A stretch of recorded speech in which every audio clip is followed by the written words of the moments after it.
Today, I'm going to tell you my best advice for beginner writers because writing is hard and everybody starts somewhere. So if you're looking for advice, if you're starting out on a new story, if you haven't written before and want to get into it, here are 5 things I know will help you.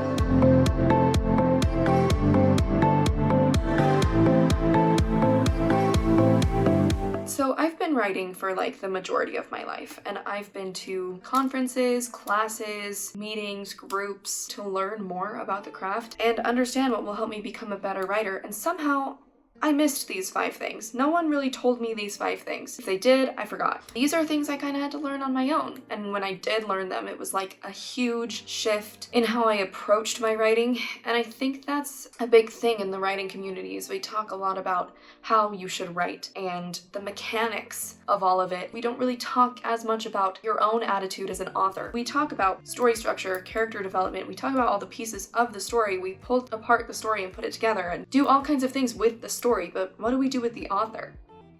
Are we paying attention to the person who's literally crafting this thing? This thing's coming from your brain. So you are a pretty important part of the equation. And that's what this advice is for. Making sure you are there and you have what you need to write. My first piece of advice is to write what you love. Now, there are a few reasons why I say you should write what you love. One is that if you don't write what you love, you'll lose motivation later. Writing isn't an easy thing. I've said that all the time. Writing is difficult. It's harder when you aren't passionate about or involved in the story you're creating. And not only that, but your audience will be able to tell if your passion isn't there. They'll be able to tell something's missing, and they might not be able to tell you what it is, but they'll know that something in your story that's supposed to be there isn't there. So how do you do this? How do you find what you love, and then how do you write it? How do you turn it into stories? I want you to pay attention to what you consume. What do you love to read, watch, hear? Podcasts, TV shows, movies, books, short stories, articles.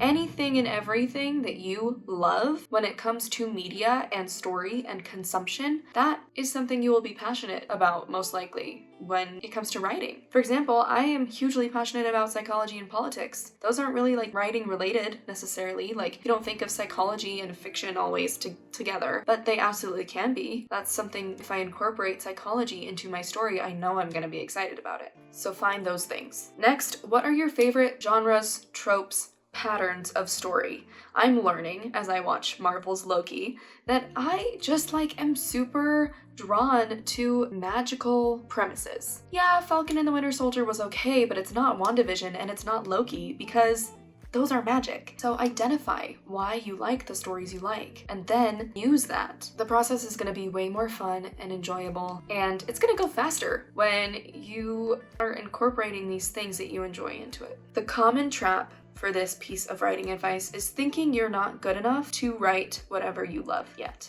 I did this. My current book that I'm writing has been 8 years in the making because I put it off for a while because I was like, I don't have the skill yet. That's okay. If you don't have the skill the first time around, do it again later when you feel better about your skill. But if you don't do it right now, if you try to push aside the thing you love and are passionate about to focus on other things so that you can get your skill to be good enough to match this thing, that's a surefire way to kill your passion, and these projects are not going to be something you'll be able to sustain. Piece of advice 2, turn off your inner editor. Most of these are about motivation. If you don't approach the writing process with not necessarily inspiration, those are different, but motivation, drive.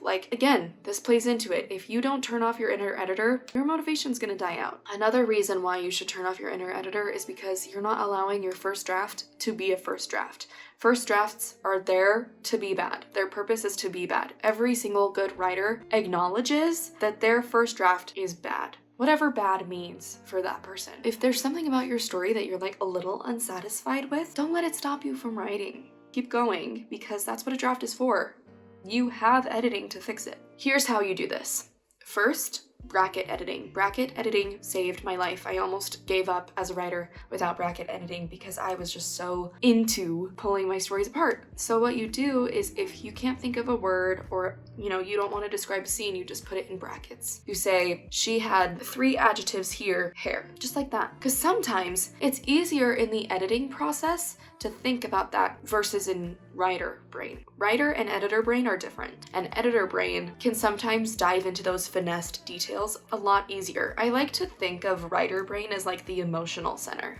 Like, your writer brain is responsible for pouring emotion into the piece while you're writing it. Your editor brain is responsible for fine-tuning that emotion and for making sure everything is in place. You can also make a separate document for notes and just not look at them till you're done. So you can write page 5, this sentence. I feel like something about this sentence is off, but I'm not sure what. Put it in a separate document. Both of these, bracket writing and the notes document, allow you to go back and find whatever it was that was bothering you. And a lot of the time for me, that's what my editor brain is worried about, is losing that thing. Like, wait, we have to fix that thing right now or else it's gonna stay bad. First of all, if your editor brain sees it now, it'll see it again later. But also, this quells that fear that it's gonna slip your mind. You just put it in a notes document. There it is for when you're ready to edit. Third tip on how to follow this piece of advice. Wait a few months after your project is done to open that notes file, to look at those brackets, to start editing anything. The reason why is because we want to shift from writer to editor brain. It's a shift. It takes a minute. When you're in writer mode, you have a magnifying glass to your story. And when you're an editor, you can step back and see it like a tapestry. And so that shift into editing is extremely important. So taking time between when you finish your project and when you start editing it is vital. Common traps. 1. Rereading what you've written. I do this to familiarize myself or to go back and find details, but honestly, inconsistency in details, like your character's hair changing color or something like that, is fine in a draft. So be really careful with rereading what you've written. 2 is starting with something small, like a typo, grammar mistake, a sentence structure. These feel like small things. They will snowball into, oh, well, I'll just edit this next paragraph. And the problem is, once you bring a piece of your writing up to here, when you write here, your editing can take it up to the same level, but your writing's gonna come out at this level still. And then it's gonna be like, well, I have to match this. You don't. So the best is just to not edit anything. Just let it be imperfect. And I know that's hard. I know. But trust me, it will help you. And the third common trap is fixating on details like character voice or like masterful description. First of all, these are things that as you write more, you will get better at. But even writers who are super experienced don't get this right on the first try every time. They still need the editing process. That's why I suggest you don't worry about character voice or description or any of like the cherries on top details until you're in that logical editing place. Advice 3, start with the end in mind. Why? Your story will have more direction and momentum and better pacing. You'll avoid the muddy middle, and the story will be character driven, just automatically. So it'll be more fulfilling. How I suggest you do this is by deciding on a theme first. What is the point? Why are you telling this story? Why do you care about it? And how does the character teach that message to the audience through their arc? Once you decide on the theme and how the character's arc reflects and teaches that theme, you'll be able to trace the arc to the end and find what needs to happen to this character in order for this message to be taught. Common traps. 1, saying, I'm a pantser, and then just ignoring this advice. Pantsing is fine. You're allowed to be a pantser. The problems with pantsing sometimes are that your story can turn out different than what you wanted it to be. And second of all, your story can feel haphazard and kind of sloppily put together, and it will be a little jarring for readers. What I like to do is just pants through my outline.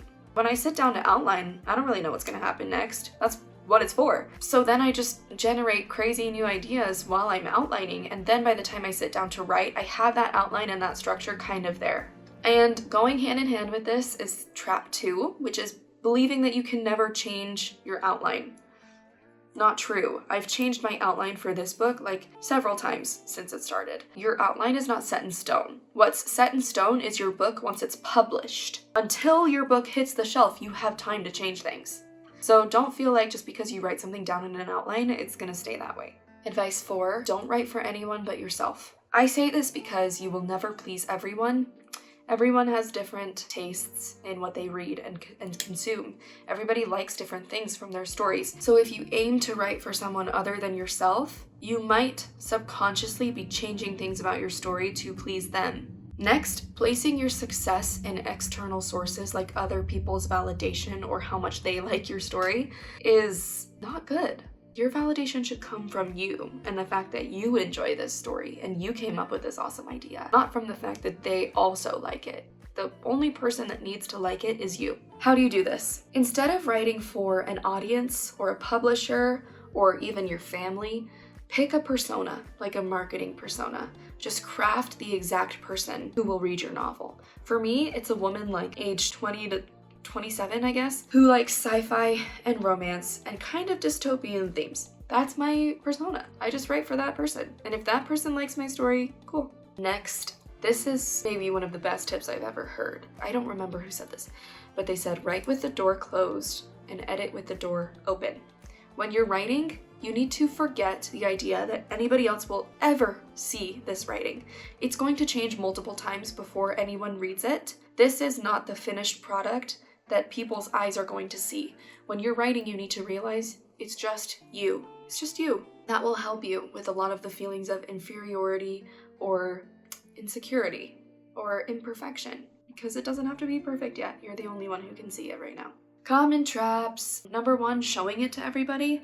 I would say just pick like 1 or 2 really close writing buddies and then show your stuff to them. And maybe not even all your stuff, like show pieces of your stuff to them. Because when you keep parts of your story to yourself, it increases your own excitement and anticipation. But also, when you pick your writing buddies carefully and you pick people who you know want to see you succeed and who you know also understand writing, then you're pretty much guaranteed that when you show them your writing, they're gonna be constructive and kind. Trap number 2 is just a reiteration that when you place your worth on external things, those external things might fall through. And so you can't just say, I'm only a good writer if a publisher thinks so, because some won't. It's just the reality of writing, that writers go through a lot of rejection, and some publishers won't think your story is good. Does that mean you shouldn't be writing? Does that mean you're a bad writer? No. So be careful. That's a slippery slope. Piece of advice 5, probably the most important one and the hardest one, and that is to just sit down and write. It's self-explanatory, right? But it's hard. The reason you want to do this is because your story will never exist if you don't just sit down and write. And also because the more you write, the better you'll get. Writing is truly a craft where improvement only comes through practice. How do you do this? This first piece of the how kind of requires some experimentation because everyone's brain works differently. A lot of people like to limit their distractions. Other people like to turn up their stimulation, like music or, smelling things and eating things while they write, like having snacks and candles at their desk. So it's a matter of what works for you. And then once you find it, continue doing that thing. Because by doing this, you will create an environment that inspires flow. And flow is the second piece of the how, because flow is what happens when you're comfortable and you're safe enough to create. During flow, you kind of just tune out the rest of the world and you're just very zoned in on your story and it flows to you. It's easier. So things like, have you eaten lately? Do you have a headache? Are you dehydrated? Do you have somewhere comfortable to sit? All of these things play into flow. And once you get to flow, that will help so much when it comes to just sitting down and writing. Common traps. The first one is knowing what will bring you flow, but then trying to make excuses. Like if you're a person that really needs peace and quiet and complete concentration, putting something on in the background or trying to multitask isn't gonna work for you. That's just not how your brain is wired. And so if you find what brings you flow, but then you don't do it, that's definitely a trap. Next is developing too much. You will get stuck in the development stages of your story. You just will. Unless you're actively trying to get out. Because I understand development's important. Yes, it takes some time. But I used to plot my books out scene by scene. And then I used to go into the scenes and identify every little thing, like the high point and the tension and the inner conflict. Important things to know, and it was a good exercise in crafting scenes now. But when you're doing all of that before you write your book, first of all, it drills you deeper into that I can never change this hole. Also, takes you forever to actually start your story. So don't get trapped in that current of just developing and developing and developing. It won't stop until you stop it. Last trap is not making time. Time isn't gonna come to you. It's not like, oh, I just don't have time. One day I'll have time. There are still gonna be 24 hours in a day, a month from now. What changes is your time management.